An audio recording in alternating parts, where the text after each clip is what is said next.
After the death of Saul, when David had returned from striking down the Amalekites, David remained 2 days in Ziklag. And on the 3rd day, behold, a man came from Saul's camp, with his clothes torn and dirt on his head. And when he came to David, he fell to the ground and paid homage. David said to him, "Where do you come from?" And he said to him, "I have escaped from the camp of Israel." And David said to him, "How did it go? Tell me." And he answered, "The people fled from the battle, and also many of the people have fallen and are dead, and Saul and his son Jonathan are also dead." Then David said to the young man who told him, "How do you know that Saul and his son Jonathan are dead?" And the young man who told him said, "By chance I happened to be on Mount Gilboa, and there was Saul leaning on his spear, and behold, the chariots and the horsemen were close upon him. And when he looked behind him, he saw me and called to me, and I answered, 'Here I am.' And he said to me, 'Who are you?' I answered him, 'I am an Amalekite.' And he said to me, 'Stand beside me and kill me, for anguish has seized me, and yet my life still lingers.' So I stood beside him and killed him, because I was sure that he could not live after he had fallen. And I took the crown that was on his head and the armlet that was on his arm, and I have brought them here to my lord." Then David took hold of his clothes and tore them, and so did all the men who were with him. And they mourned and wept and fasted until evening for Saul and for Jonathan his son, and for the people of the Lord and for the house of Israel, because they had fallen by the sword. And David said to the young man who told him, "Where do you come from?" And he answered, "I am the son of a sojourner, an Amalekite." David said to him, "How is it you were not afraid to put out your hand to destroy the Lord's anointed?" Then David called one of the young men and said, "Go, execute him." And he struck him down so that he died. And David said to him, "Your blood be on your head, for your own mouth has testified against you, saying, 'I have killed the Lord's anointed.'" And David lamented with his lamentation over Saul and Jonathan his son, and he said it should be taught to the people of Judah. Behold, it is written in the book of Jasher. He said, "Your glory, O Israel, is slain on your high places. How the mighty have fallen! Tell it not in Gath, publish it not in the streets of Ashkelon, lest the daughters of the Philistines rejoice, lest the daughters of the uncircumcised exult. You mountains of Gilboa, let there be no dew or rain upon you, nor fields of offerings. For there the shield of the mighty was defiled, the shield of Saul not anointed with oil. From the blood of the slain, from the fat of the mighty, the bow of Jonathan turned not back, and the sword of Saul returned not empty. Saul and Jonathan beloved and lovely. In life and in death they were not divided. They were swifter than eagles. They were stronger than lions. You daughters of Israel, weep over Saul, who clothed you luxuriously in scarlet, who put ornaments of gold on your apparel. How the mighty have fallen in the midst of the battle. Jonathan lies slain on your high places. I am distressed for you, my brother Jonathan. Very pleasant have you been to me. Your love to me was extraordinary, surpassing the love of women. How the mighty have fallen, and the weapons of war perished." After this, David inquired of the Lord, "Shall I go up into any of the cities of Judah?" And the Lord said to him, "Go up." David said, "To which shall I go up?" And he said, "To Hebron." So David went up there, and his 2 wives also, Ahinoam of Jezreel, and Abigail the widow of Nabal of Carmel. And David brought up his men who were with him, everyone with his household, and they lived in the towns of Hebron. And the men of Judah came, and there they anointed David king over the house of Judah. When they told David, "It was the men of Jabesh Gilead who buried Saul," David sent messengers to the men of Jabesh Gilead, and said to them, "May you be blessed by the Lord, because you showed this loyalty to Saul your lord, and buried him. Now may the Lord show steadfast love and faithfulness to you, and I will do good to you because you have done this thing. Now therefore, let your hands be strong, and be valiant, for Saul your lord is dead, and the house of Judah has anointed me king over them." But Abner, the son of Ner, commander of Saul's army, took Ishbosheth, the son of Saul, and brought him over to Mahanaim. And he made him king over Gilead, and the Asherites, and Jezreel, and Ephraim, and Benjamin, and all Israel. Ishbosheth, Saul's son, was 40 years old when he began to reign over Israel, and he reigned 2 years. But the house of Judah followed David. And the time that David was king in Hebron over the house of Judah was 7 years and 6 months. Abner the son of Ner, and the servants of Ishbosheth the son of Saul, went out from Mahanaim to Gibeon. And Joab the son of Zeruiah and the servants of David went out and met them at the pool of Gibeon. And they sat down, the one on the one side of the pool and the other on the other side of the pool. And Abner said to Joab, "Let the young men arise and compete before us." And Joab said, "Let them arise." Then they arose and passed over by number, 12 for Benjamin and Ishbosheth, the son of Saul, and 12 of the servants of David. And each caught his opponent by the head and thrust his sword in his opponent's side, so they fell down together. Therefore that place was called Helkath Hazarim, which is at Gibeon. And the battle was very fierce that day. And Abner and the men of Israel were beaten before the servants of David.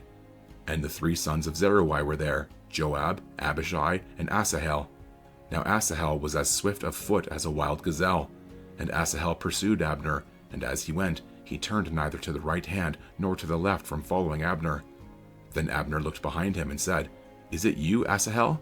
And he answered, "It is I." Abner said to him, "Turn aside to your right hand or to your left, and seize one of the young men and take his spoil." But Asahel would not turn aside from following him. And Abner said again to Asahel, "Turn aside from following me. Why should I strike you to the ground? How then could I lift up my face to your brother Joab?" But he refused to turn aside. Therefore Abner struck him in the stomach with the butt of his spear, so that the spear came out at his back, and he fell there and died where he was. And all who came to the place where Asahel had fallen and died stood still. But Joab and Abishai pursued Abner. And as the sun was going down, they came to the hill of Ammah, which lies before Giah, on the way to the wilderness before Gibeon. And the people of Benjamin gathered themselves together behind Abner, and became one group, and took their stand on the top of a hill. Then Abner called to Joab, "Shall the sword devour forever? Do you not know that the end will be bitter? How long will it be before you tell your people to turn from the pursuit of their brothers?" And Joab said, "As God lives, if you had not spoken, surely the men would not have given up the pursuit of their brothers until the morning." So Joab blew the trumpet, and all the men stopped and pursued Israel no more, nor did they fight any more. And Abner and his men went all that night through the Arabah.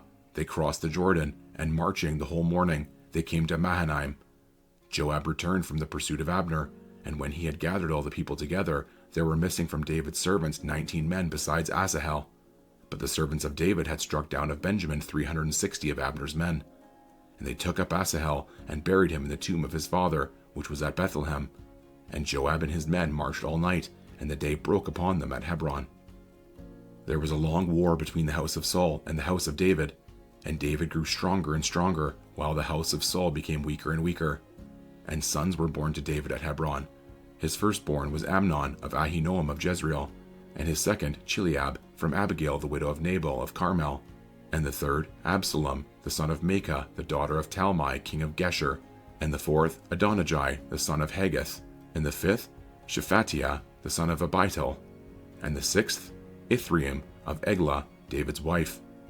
These were born to David in Hebron.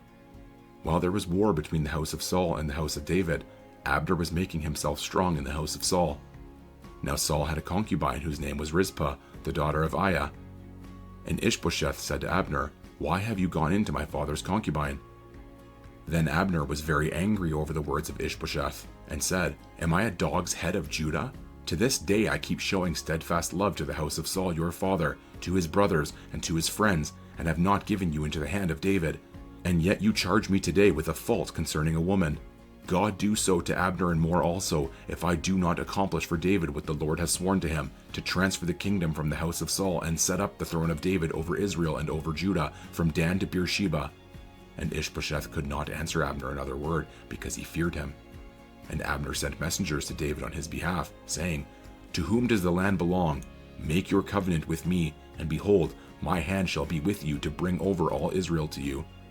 And he said, "Good, I will make a covenant with you, but one thing I require of you, that is, you shall not see my face unless you first bring Michal, Saul's daughter, when you come to see my face." Then David sent messengers to Ishbosheth, Saul's son, saying, "Give me my wife Michal, for whom I paid the bridal price of 100 foreskins of the Philistines." And Ishbosheth sent and took her from her husband Paltiel, the son of Laish. But her husband went with her, weeping after her all the way to Bahurim. Then Abner said to him, "Go, return." And he returned. And Abner conferred with the elders of Israel, saying, "For some time past you have been seeking David as king over you. Now then bring it about, for the Lord has promised David, saying, By the hand of my servant David, I will save my people Israel from the hand of the Philistines, and from the hand of all their enemies." Abner also spoke to Benjamin. And then Abner went to tell David at Hebron all that Israel and the whole house of Benjamin thought good to do. When Abner came with 20 men to David at Hebron, David made a feast for Abner and the men who were with him. And Abner said to David, "I will arise and go, and will gather all Israel to my lord the king, that they may make a covenant with you, and that you may reign over all that your heart desires." So David sent Abner away, and he went in peace. Just then the servants of David arrived with Joab from a raid, bringing much spoil with them. But Abner was not with David at Hebron, for he had sent him away, and he had gone in peace. When Joab and all the army that was with him came, it was told Joab, "Abner the son of Ner came to the king, and he has let him go, and he has gone in peace." Then Joab went to the king and said, "What have you done? Behold, Abner came to you. Why is it that you have sent him away, so that he is gone? You know that Abner the son of Ner came to deceive you, and to know your going out and your coming in, and to know all that you are doing." When Joab came out from David's presence, he sent messengers after Abner, and they brought him back from the cisterns of Sirah. But David did not know about it. And when Abner returned to Hebron, Joab took him aside into the midst of the gate to speak with him privately. And there he struck him in the stomach so that he died, for the blood of Asahel his brother. Afterward, when David heard of it, he said, "I and my kingdom are forever guiltless before the Lord for the blood of Abner the son of Ner. May it fall upon the head of Joab and upon all his father's house, and may the house of Joab never be without one who has a discharge, or who is leprous, or who holds a spindle, or who falls by the sword, or who lacks bread." So Joab and Abishai his brother killed Abner, because he had put their brother Asahel to death in the battle at Gibeon. Then David said to Joab and to all the people who were with him, "Tear your clothes and put on sackcloth and mourn before Abner." And King David followed the bier. They buried Abner at Hebron, and the king lifted up his voice and wept at the grave of Abner, and all the people wept. And the king lamented for Abner, saying, "Should Abner die as a fool dies? Your hands were not bound, your feet were not fettered. As one falls before the wicked, you have fallen." And all the people wept again over him. Then all the people came to persuade David to eat bread while it was yet day. But David swore, saying, "God do so to me and more also, if I taste bread or anything else till the sun goes down." And all the people took notice of it, and it pleased them, as everything that the king did pleased all the people.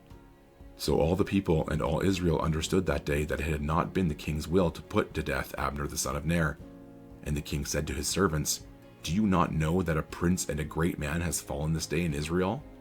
And I was gentle today, though anointed king. These men, the sons of Zeruiah, are more severe than I. The Lord repay the evildoer according to his wickedness."